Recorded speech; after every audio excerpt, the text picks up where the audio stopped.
In 1806, the British finally took control of the Dutch colony for good. They renamed it the British Cape Colony. At first, things didn't really change up until 1820. Up to this point, British immigration had been very minor, but this all changed in 1820 when massive waves of up to 3,500 families began flooding the colony. With their arrival, the administration of the colony began to change. The British government replaced the administrational language of the colony from Dutch to English, and then switched the currency of the colony from the Dutch Rijksdollar to the British pound. By 1822, the mass of British immigrants and high European settler birth rates, along with poor land management, led to the population to grow to over 110,000 people and controlled a land area of 331,900 kilometers squared, or 206,233 miles squared. This eventually led to the British to fight militarily over land with local tribes.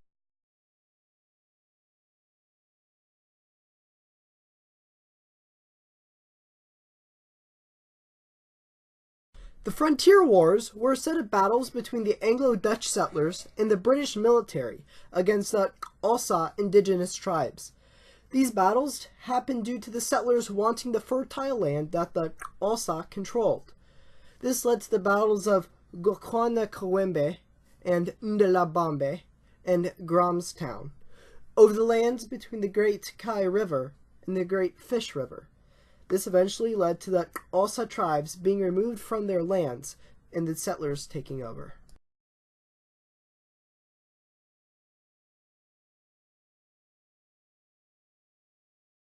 In 1833, the British outlawed slavery in the Cape Colony, which heavily angered the Afrikaner population. This was due to the need for slave labor on massive Afrikaner farms.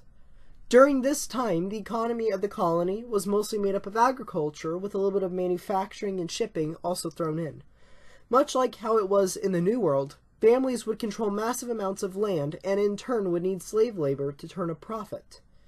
With the abolition of slave labor, the Afrikaner lifestyle became almost obsolete. This, along with the earlier administrational changes, would eventually set the stage and would become the catalyst for the Great Trek of the Boers.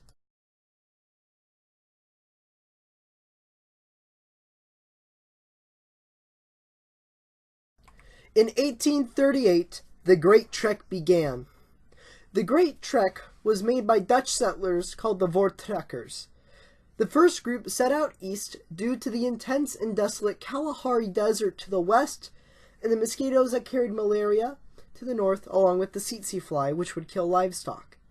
They set out from the eastern side of the colony and entered Zululand. The leader of the Zulu made a deal that if the colonists had brought back his stolen cattle, they could settle on his land peacefully. When they returned, however, with the cattle, they were massacred. 600 men, women, and children died. Hearing this, Andries Pretorius led a punitive expedition of 470 Boers to attack the Zulus. They encamped on the Nkome River. One morning, while waking up, Pretorius saw a mass of 20,000 Zulus arranged around the camp in battle formation. He acted quickly, and his men set up their wagons in a makeshift fortress called a lager. The Zulus charged and attacked. When the battle was over, the river was red with blood.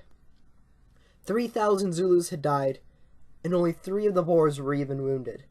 From that day forward, the river would be known as the Blood River, and to this day, the Battle of the Blood River is an important symbol of Afrikaner pride and nationalism.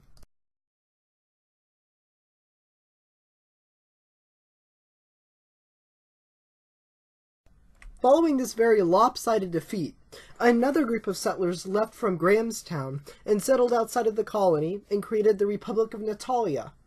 It became a very wealthy country, but this all ended in 1843 when the British marched troops in and annexed the Republic of Natalia.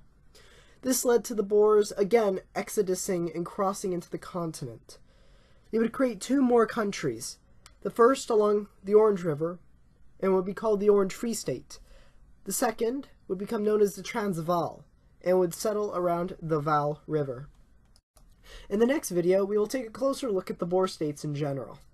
I hope you guys have all enjoyed this video. All the support I've gotten since starting this channel has been amazing, and I really do thank everyone who's watched, liked, and subscribed. My goal was to start a channel that would hopefully shine a light on a lesser known part of history that I think really needs to be enjoyed or looked at more thoroughly. Thank you guys so much for watching this video. Please share, like, and subscribe for more content, and I'll see you in the next video.